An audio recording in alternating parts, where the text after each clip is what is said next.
आज पढ़ाना है हमको एग्रीमेंट सब्जेक्ट एंड वर्ब। ठीक, मतलब वर्ब और जो सब्जेक्ट है उसका सामंजस्य। अगर ये नहीं जानकारी है तो कोई जानकारी नहीं है। ठीक, ये जानकारी होना चाहिए कि जो सब्जेक्ट है वो प्लूरल है या सिंगुलर है, तो उसके साथ हमें कौन सी वर्ब का प्रयोग करना चाहिए। ठीक, तो जैसे जितनी भी वर्ब्स होती हैं नेचुरली वो प्लूरल में होती हैं। जितनी भी क्रियाएं हैं, जैसे भी हम यहाँ पर लिख दें कम, गो, रन, ये सभी प्लूरल हैं। क्या हैं ये सभी? प्लूरल हैं, बहुवचन में हैं। और जितने नाउन्स होते हैं वो एक वचन में होते हैं। जैसे मोहन, मोहन क्या है? नाउन है। बॉय, ये भी एक वचन में है। ठीक, मैन, सीता, चाइल्ड, ये सभी सिंगुलर हैं। वर्ब, नाउन, इन्हें सब्जेक्ट भी कह सकते हो। तो जितने भी वर्ब होती हैं वो हमेशा से बहुवचन में होती हैं। उन्हें एक वचन बनाने के लिए हम क्या करते हैं, उनके अंत में यस या ईएस लगा देते हैं। और जितने नाउन हैं वो हमेशा से सिंगुलर में होते हैं। उनका प्लूरल बनाने के लिए हम, तो नाउन को प्लूरल बनाने के लिए हम उनके अंत में यस या ईएस लगा देते हैं। ठीक है, तो इसी के हिसाब से बोर्ड में प्रश्न पूछे जाते हैं। जैसे अभी हम यहाँ पर लिख दें एग्जाम्पल के तौर पर, सन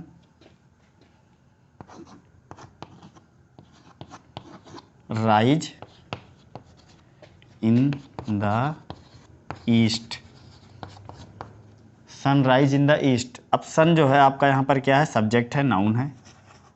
सब्जेक्ट है और नाउन है। और जो वर्ब है, एक राइज है, ये वो आपकी वर्ब है। तो अभी हमने क्या बताया कि जितने भी वर्ब्स होती हैं नेचुरली वो प्लूरल में होती हैं, उनका हमें सिंगुलर बनाना पड़ता है। तो आप देखोगे तो पता चलेगा सन जो है आपका सिंगुलर में है। किस में है? सिंगुलर में। और जो वर्ब है ये प्लूरल में है। तो ये सेंटेंस आपका गलत है।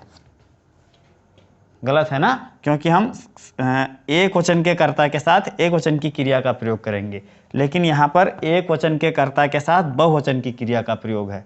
ठीक, तो यही हमको पढ़ना है और ध्यान देकर पढ़ना है, क्योंकि इसी से एग्जाम में क्वेश्चन किए जाते हैं। आपको करेक्ट द सेंटेंस आएगा और इसी से आएंगे। हर साल आप उठा कर देख लो, आंसर पिछले 10 सालों का यही मिलेंगे आपको। ठीक, तो मन लगाकर पढ़ना है हमको ये, तो ध्यान लगाकर हमें पढ़ना है। ठीक है, ध्यान देखना है।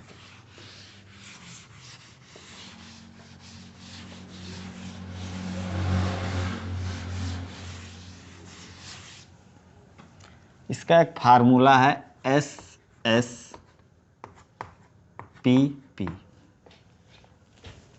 एक एस का मतलब हुआ सिंगुलर सब्जेक्ट और एक एस का मतलब हुआ सिंगुलर वर्ब।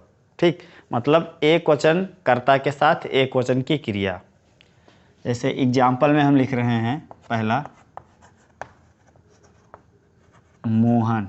अब मोहन ध्यान से देखो, ये एक वचन है, सिंगुलर है, तो हम इसके साथ एक वचन की ही क्रिया का प्रयोग करेंगे। यहाँ पर क्रिया हमने लिखा गोज टू स्कूल, मोहन विद्यालय जाता है। अब ये गो जो है आपकी नेचुरली गो होता है। अब इसको हमें एक वचन बनाने के लिए इसके अंत में ईएस लगाएंगे। तो मोहन सिंगुलर हो गया, वर्ब भी प्लूरल में थी इसलिए हमने इसमें ईएस लगाकर सिंगुलर कर दिया, तो गोज हो गया, मोहन गोज टू स्कूल। अब ये सही हुआ। ठीक, इसी प्रकार से एक नेक्स्ट है चिल्ड्रेन। अब चिल्ड्रेन आपका प्लूरल है, जो करता है वो बहुवचन का है, तो इसके साथ हम बहुवचन की क्रिया का ही प्रयोग करेंगे। Children play in the field, बच्चे मैदान में खेलते हैं। बच्चे मैदान में खेलते हैं। अब चिल्ड्रन देखो प्लूरल है और प्ले भी प्लूरल है, तो अब ये सेंटेंस सही हुआ। ठीक, इसी प्रकार से एग्जाम में क्वेश्चन पूछे जाते हैं। करेक्ट द सेंटेंस करके आएगा और यही आएगा एग्जाम में, यही सब आते हैं एग्जाम में। तो ये सब हमें ध्यान देना है कि एक वचन कर्ता के साथ एक वचन की क्रिया, बहुवचन कर्ता के साथ बहुवचन की क्रिया। ठीक, नोट करके यहाँ पर लिख लो। नोट, इसमें लिखो जितनी भी क्रियाएं होती हैं वो हमेशा से बहुवचन में होती हैं। उनको एक वचन बनाने के लिए हमें उनके अंत में यस या ईएस लगाते हैं। ठीक, जैसे गो, रन, कम, प्ले, ये सब क्रिया हैं और ये सब प्लूरल में हैं। इनको एक वचन बनाने के लिए हम क्या करते हैं, यस या ईएस लगाते हैं। तो इसमें ईएस कर देंगे, इसमें यस कर देंगे, इसमें यस कर देंगे और इसमें यस कर देंगे। जबकि जितने नाउन होते हैं वो हमेशा से एक वचन में होते हैं। उनको बहुवचन बनाने के लिए उनके अंत में यस या ईएस लगाते हैं। क्या, क्रिया के अंत में हम एक वचन बनाने के लिए यस या ईएस लगाते हैं, जबकि जो नाउन होते हैं उनको बहुवचन बनाने के लिए उनके अंत में यस या ईएस लगाते हैं। जैसे बॉय, बॉय क्या है, नाउन है। इसको अगर हमें बहुवचन बनाना है तो क्या लिखेंगे, बॉयज। चाइल्ड, ये सिंगुलर है, इसका अगर बहुवचन बनाएंगे तो चिल्ड्रेन। ठीक, जैसा कि हमने उसमें पढ़ाया है सिंगुलर प्लूरल में कि कौन सा वर्ब नाउन जब बहुवचन बनता है तो उसके अंत में क्या लगता है। ठीक, तो कुल कहने का मतलब यह है कि जितनी क्रियाएं हैं वो हमेशा से बहुवचन होती हैं, उनके अंत में यस या यस लगता है। और जितने भी नाउन होते हैं वो सिंगुलर में होते हैं, उनको बहुवचन बनाने के लिए उनके अंत में यस या यस लगाया जाता है। ठीक, अब इसके बाद हमको पढ़ाना है लिंकिंग वर्ब। लिंकिंग वर्ब पढ़ने से पहले इसका कुछ एक्सरसाइज है वो हम तुमको बताते हैं।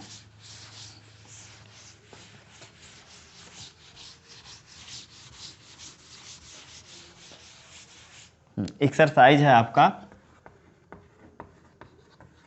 Correct the sentences. जो सेंटेंस हैं वो गलत हैं, उनको हमको क्या करना है, सही करना है। पहला वाला लिखा है टीचर्स टीच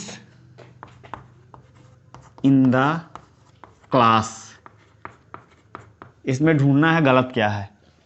ठीक, ध्यान दो, हमने पहले क्या बताया था, जितने नाउन हैं उनको बहुवचन बनाने के लिए उनके अंत में यस लगाते हैं। तो टीचर जो है यहाँ पर नाउन है, सब्जेक्ट है, इसको हमने क्या किया, बहुवचन बना दिया, इसके अंत में यस लगा दिया। फिर हमने क्या बताया कि ये क्या है, प्लूरल है, बहुवचन है। और प्लूरल सब्जेक्ट के साथ प्लूरल क्रिया का प्रयोग होता है, मतलब बहुवचन कर्ता के साथ बहुवचन क्रिया का प्रयोग। और जो क्रिया हैं वो मूल रूप से बहुवचन में होती हैं, उनको एक वचन बनाने के लिए उनके अंत में यस या यस लगाते हैं। इसमें जो टीच है ये वर्ब है, क्या है, वर्ब, और इसमें यस लगा हुआ है, तो हम क्या करेंगे, इसका यस हटा देंगे। ठीक, अब ये जो सेंटेंस है वो सही हो गया। अब वर्ब भी प्लूरल हो गई, वर्ब भी प्लूरल हो गई। ठीक, तो ये एक पहला एक्सरसाइज है, इसे नोट कर लो। दूसरा एक्सरसाइज है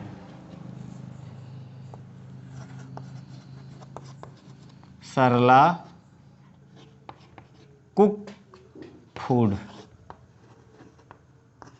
ध्यान से देखो बच्चा, इधर सरला क्या है, सिंगुलर है, तो इसके साथ ऐसा वर्ब लगेगा जिसके अंत में यस या ईएस आए, लेकिन इसमें नहीं लगा है तो इसमें हम यस लगा देंगे, ये भी सही हो गया आप। ठीक, इसी प्रकार से जितने एक्सरसाइज हैं आपको सारे करने हैं। एक एग्जाम्पल और देखो, लिखा है सी राइट ये लेटर। सी सिंगुलर और वर्ब प्लूरल, इसका मतलब इसमें यस जुड़ेगा और राइट्स होगा, सी राइट्स अ लेटर। ठीक, अब जाकर ये सही हुआ। सारे एग्जाम में यही आते हैं, एग्जाम में यही सारे आएंगे, 2 नंबर में आएगा ये, 2 नंबर ऐसे आपके क्लियर हो गए। हमको लिंकिंग वर्ब, संयोजक क्रियाएं। ठीक, इसमें देखो ये जो होता है is am are, is am are, was, were, इनको संयोजक क्रिया कहते हैं। और ये अपने इनके साथ कॉम्प्लीमेंट भी आते हैं। कॉम्प्लीमेंट का मतलब पूरक होता है, कई बार हम बता चुके हैं पीछे कई वीडियो में कि कॉम्प्लीमेंट का क्या मतलब होता है, पूरक होता है, जो वाक्य को पूरा करने में सहायता करते हैं, कॉम्प्लीमेंट कहलाते हैं। ठीक, तो जो कॉम्प्लीमेंट इनमें आते हैं तो कभी कभी नाउन होते हैं, कभी कभी एडजेक्टिव होते हैं। ठीक, जैसे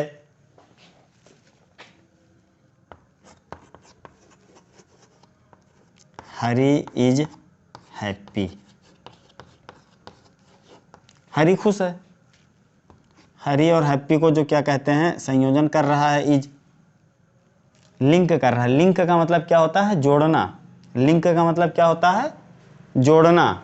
ठीक, तो ये हरी और हैप्पी का लिंक क्या कर रहा है, इज कर रहा है। तो इज क्या हुआ, लिंकिंग वर्ब हुआ। एकदम जमीनी स्तर पर सामान्य भाषा में समझिए कि जो हरी और हैप्पी हैं, ये दो वर्ड हैं, इनको इज के माध्यम से क्या किया गया, जोड़ा गया, इसीलिए इनको लिंकिंग वर्ब कहा गया। ठीक, अब ये जो हैप्पी है ये कॉम्प्लीमेंट है। क्या है, कॉम्प्लीमेंट एडजेक्टिव इसे कहते हैं। इसे क्या कहते हैं, कॉम्प्लीमेंट है ये। इसको ऑब्जेक्ट भी कह सकते हो। ठीक, लेकिन हैप्पी क्या है, हैप्पी एडजेक्टिव है, तो इसे हम कॉम्प्लीमेंट एडजेक्टिव कहेंगे। अगर यहां पर कोई नाउन आ जाएगा तो उसे हम कॉम्प्लीमेंट नाउन कहेंगे। जैसे एग्जाम्पल के तौर पर एक लिखिए, आप लिखो, I am a teacher. I am a teacher, मैं एक विद्यार्थी हूं। ठीक, आई इसमें सब्जेक्ट है। क्या है, सब्जेक्ट है। एम जो है, और ये टीचर जो है कॉम्प्लीमेंट नाउन है। अभी हम घूम कर उसी पर आ रहे हैं, समझा रहे हैं। कॉम्प्लीमेंट नाउन है, ऑब्जेक्ट भी इसको कह सकते हो। ठीक, तो ये टीचर और आई को एम के द्वारा लिंक किया गया, जोड़ा गया, संयोजन किया गया इसका। ठीक, और ये टीचर जो है नाउन है। क्या है, नाउन है। तो ये कौन सा कॉम्प्लीमेंट हुआ, कॉम्प्लीमेंट नाउन हुआ, ये कॉम्प्लीमेंट नाउन हुआ। ठीक, इसी प्रकार एक और देखो, यू आर माई ब्रदर, तुम मेरे भाई हो। तो लिंकिंग वर्ब का क्या काम है कि ये जोड़ते हैं, संयोजन करते हैं। ठीक, और साधारण वाक्यों में इनका प्रयोग होता है। इनका प्रयोग कहाँ होता है, साधारण वाक्यों में होता है। इज एम आर का प्रयोग प्रेजेंट के साधारण वाक्यों में होता है, और वाज वेयर का प्रयोग पास्ट में होता है। ठीक, इतना पहले नोट कर लो।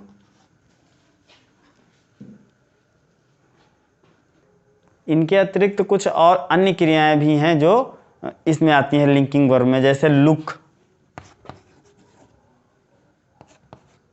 सीम, बिकेम, ये भी लिंकिंग वर्ब हैं। इनका प्रयोग देख लो, जैसे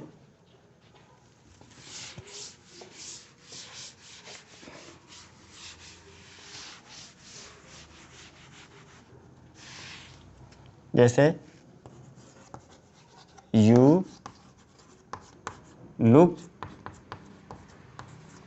टायर्ड, तुम थके दिखते हो। दूसरा सीम है ना, he seems to be happy, वह खुश प्रतीत होता है। नेक्स्ट और है बीकेम, ही बीकेम ये डॉक्टर। ये भी क्या है, ये भी सब लिंकिंग वर्ब ही हैं। ये जो है यहाँ पर बीकेम वाला जो है, ये क्या है, पार्टिसिपल है। अब पूछो पार्टिसिपल क्या होता है, तो पार्टिसिपल जानने के लिए तुमको वर्ब के फॉर्म पढ़ने पड़ेंगे। बीकेम वर्ब का सेकंड फॉर्म है। ठीक, तो वर्ब के पास्ट फॉर्म को हम पार्टिसिपल कहते हैं। अगर आईएनजी लगेगा तो प्रेजेंट पार्टिसिपल, और सेकंड फॉर्म होगा तो क्या कहेंगे, पास्ट पार्टिसिपल, और थर्ड फॉर्म होगा तो परफेक्ट पार्टिसिपल। ठीक, और ये जो है ये एडजेक्टिव है। क्या है, एडजेक्टिव है। टायर्ड, यू लुक टायर्ड, ये भी क्या कहते हैं, कॉम्प्लीमेंट है, एडजेक्टिव कॉम्प्लीमेंट है। ठीक, तो इस प्रकार जो आपका लिंकिंग वर्ब है वो समाप्त होता है पूरी तरह से। इसका एक्सरसाइज कर लेना, ना जान पाना अगले दिन पूछना। तो क्लास